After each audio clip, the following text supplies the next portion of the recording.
What you were supposed to get out of that is, as such, the very first one, just look at this for a minute. This is just a little demonstration. The very first activity, which looked like this, horizontal translations. So it's really easy to see that if I translate sine, so the orange, I'm just looking at one cycle that I'm going to transform, but there's the original one. You can see it's like blue there, right? So if I move sine a full period, which is 2 pi, I don't know why everybody kept thinking pi by 2 or whatever was going on there. Everybody was thinking period, like every group did it, not just yours. Every single group was saying pi by 2 instead of pi for some reason. Anyway, so if I move it a whole period or 2 periods or 3 periods or 4 periods, but the whole period, yeah, you get the same graph. Boring, although that's kind of like still good to know. But or what if I move it a full period the other direction? Yes, I get the same graph. Right? Sure, that first cycle is in a different location. If I think of this here as the equation, if I graphed it, yeah, it's in a different place, but like that, we're really talking about the full function here, not just that one cycle. So then I said, well, what could you do if you like didn't do a full translation? Well, then I would just have to add a reflection of some kind. So I can stick a negative out in front, and that takes care of that and puts it back onto the original sign. So you can start writing an infinite number of equations that are equal to each other, right? So sine theta is equal to negative sine of theta plus pi. Those are the same graph equivalent expressions. That's what that means. And what if I go to cosine? Well, a shift by a quarter of a period will do it, or a quarter of the period the other way, and a flip, right? And so then again, there's all these different ways that you could write these equivalent expressions. And then we did the even and odd. We could use graphs for that as well. The triangle one where I said label the sides with A, B, and C, and look for something that's interesting. And we're going to use those. That activity number 3 that you did is called the Cofunction Identities. Just so you know its name, we're going to use that in a minute. And if you didn't get to 4 or you weren't quite sure about 4, all 4 was saying, actually, let me go to it quickly. All 4 is saying is that, that these are equal because it's just the quadrant angles. Pi minus theta is that little formula we use to get into quadrant 2 with a related angle. So you've been doing that since grade 11, which means sine of that angle or sine of pi minus that angle will give you the same value. That's what related angles means. We didn't think about it this way, but that's what that means. And I'm going to show you something else in a moment about this. So remember, this is going to come back. Sine of pi minus theta. Remember that. It's going to come back up in a moment. So what if I did cosine of theta and cosine of pi minus theta? They are not equal, because cosine is negative in quadrant 2. So what do I have to do to make them equal?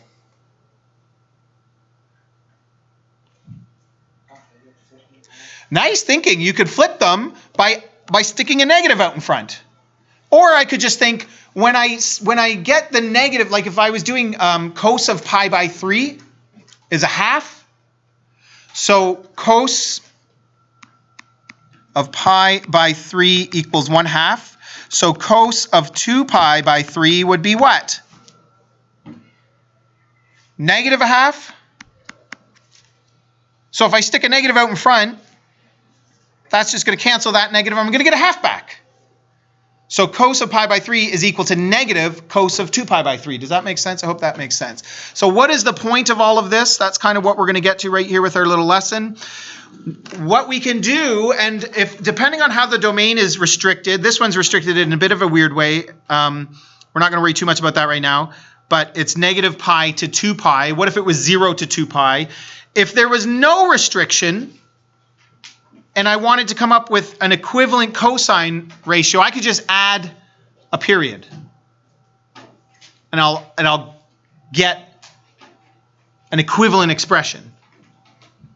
What is an expression that's equivalent to cos of pi by 8 is what this is asking. Right? So if I added a period to the angle, I would get the same thing. but that would be outside of my domain. So I can't just add a period. So we've got to be a little bit slicker than that. So what could I say cosine of pi by 8 is equal to?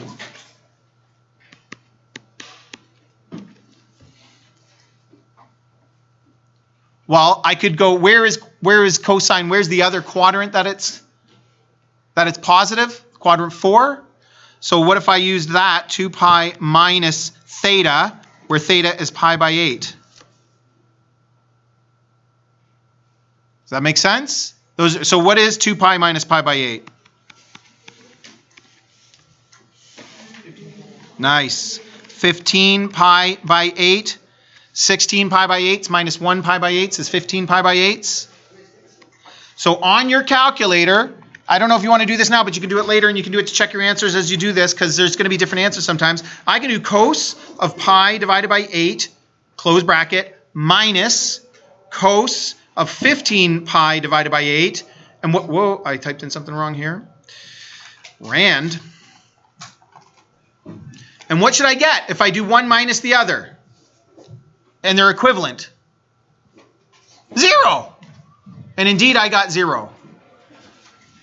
This is just a little bit of a different way of thinking about the related angle stuff that we've already been doing. We did a lot of it with special triangles and the special angles and the special triangles, but it works for anything. And to me, this is sort of related to identities, because like now I've got two things that are equal to each other, and I could replace one with the other. Technically, cos pi by 8 is in the first quadrant? Or? Yeah. Isn't it? Pi by 8? Oh, okay. Right? Or what if I wanted to do this? I could do cos of pi minus pi by 8. That's second quadrant, so it's going to be negative, so then I just stick a negative out in front. So that's going to be equal to negative cos of 7 pi by 8. So I could come up with a whole bunch of different answers in terms of cos that are equivalent to the one I was given. What if I had to turn it into sine?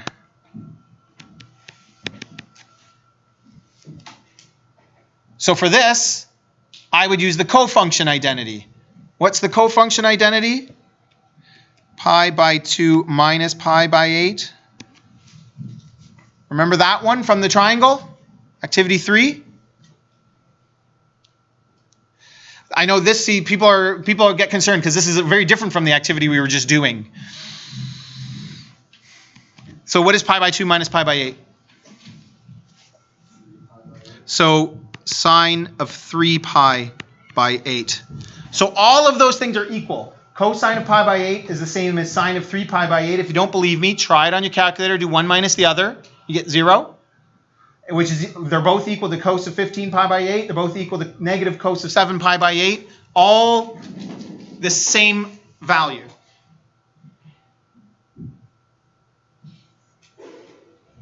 And of course, sine and cosine are going to have all kinds of these things because it's periodic, so it just keeps going. Watch this. Here's the sine graph. What does it mean that I do cos of pi by 8 equals something? Cos of pi by 8 is going to be right around here. So there's another place where it's equal to that. Right? Because this is pi by 8. So it's that line. And that line, sine and cosine are both going to cross it over and over and over and over and over again. So you could come up with infinite ways of finding that. Does that make sense, Isaac? Yeah. What were you going to say? Oh.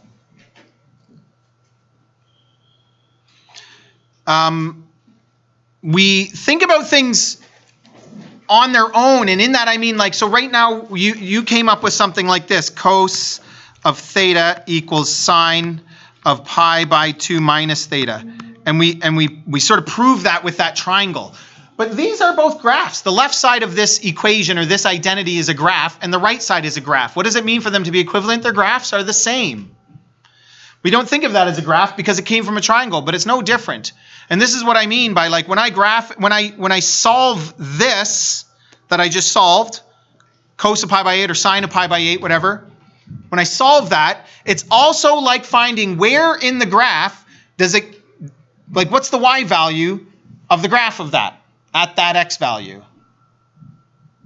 I hope that makes sense, because it's a really important idea for a functions class that we understand when we're solving equations, we're also making statements about graphs and functions and their x values and their y values. Okay, one more thing. Again, I don't know that you want to write this down. You just want to watch. Use transformation to explain the following. Remember this? Do you remember this? What is this? What I told you to just remember? Like 5 minutes ago?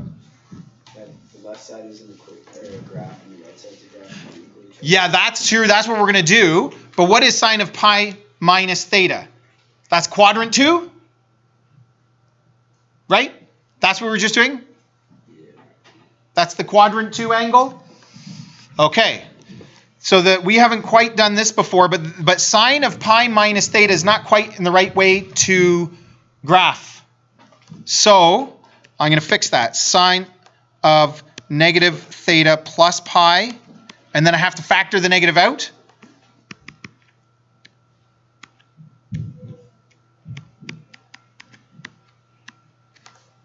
Yeah? So you said sine theta is in the second quadrant. Yeah. Sine theta, that's like if theta is quadrant 1 angle, this would be the quadrant 2 angle.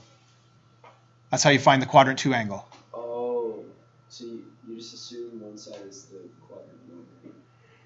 That's one way of looking at it. Okay. This came from the activity where we were looking at it right here. Right. That's where that came from. And we used our understanding of the cast rule and related angles to understand that that's true, that sine theta is equal to sine of pi minus theta. Okay. We already know that to be true from one perspective. Now I'm going to show it with transformations. So sine theta looks like this. And if I reflect it, it's going to look like this. And then I'm going to shift it over by pi. And I'm going to get, so this hump here is going to go here. And this bottom hump is going to go there. So it's the same graph. This is similar to what you did in that first activity.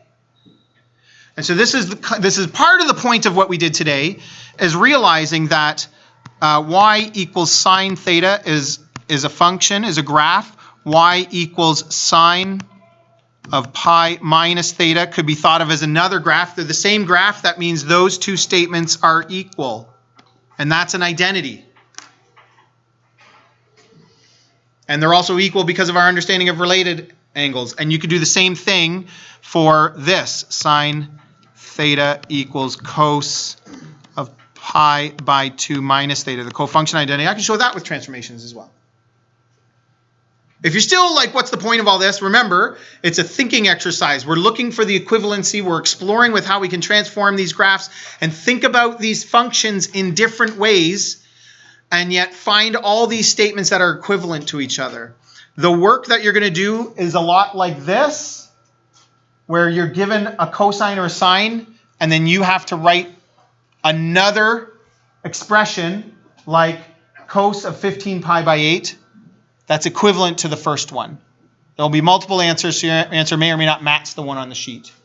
So that's what I would urge you to practice, being able to do this. But what I hope you got out of today was also just the idea of making the statement that this equals this. Like, what does that mean, and how there's all different kinds of ways you can do that and think about that in terms of trigonometry, at least.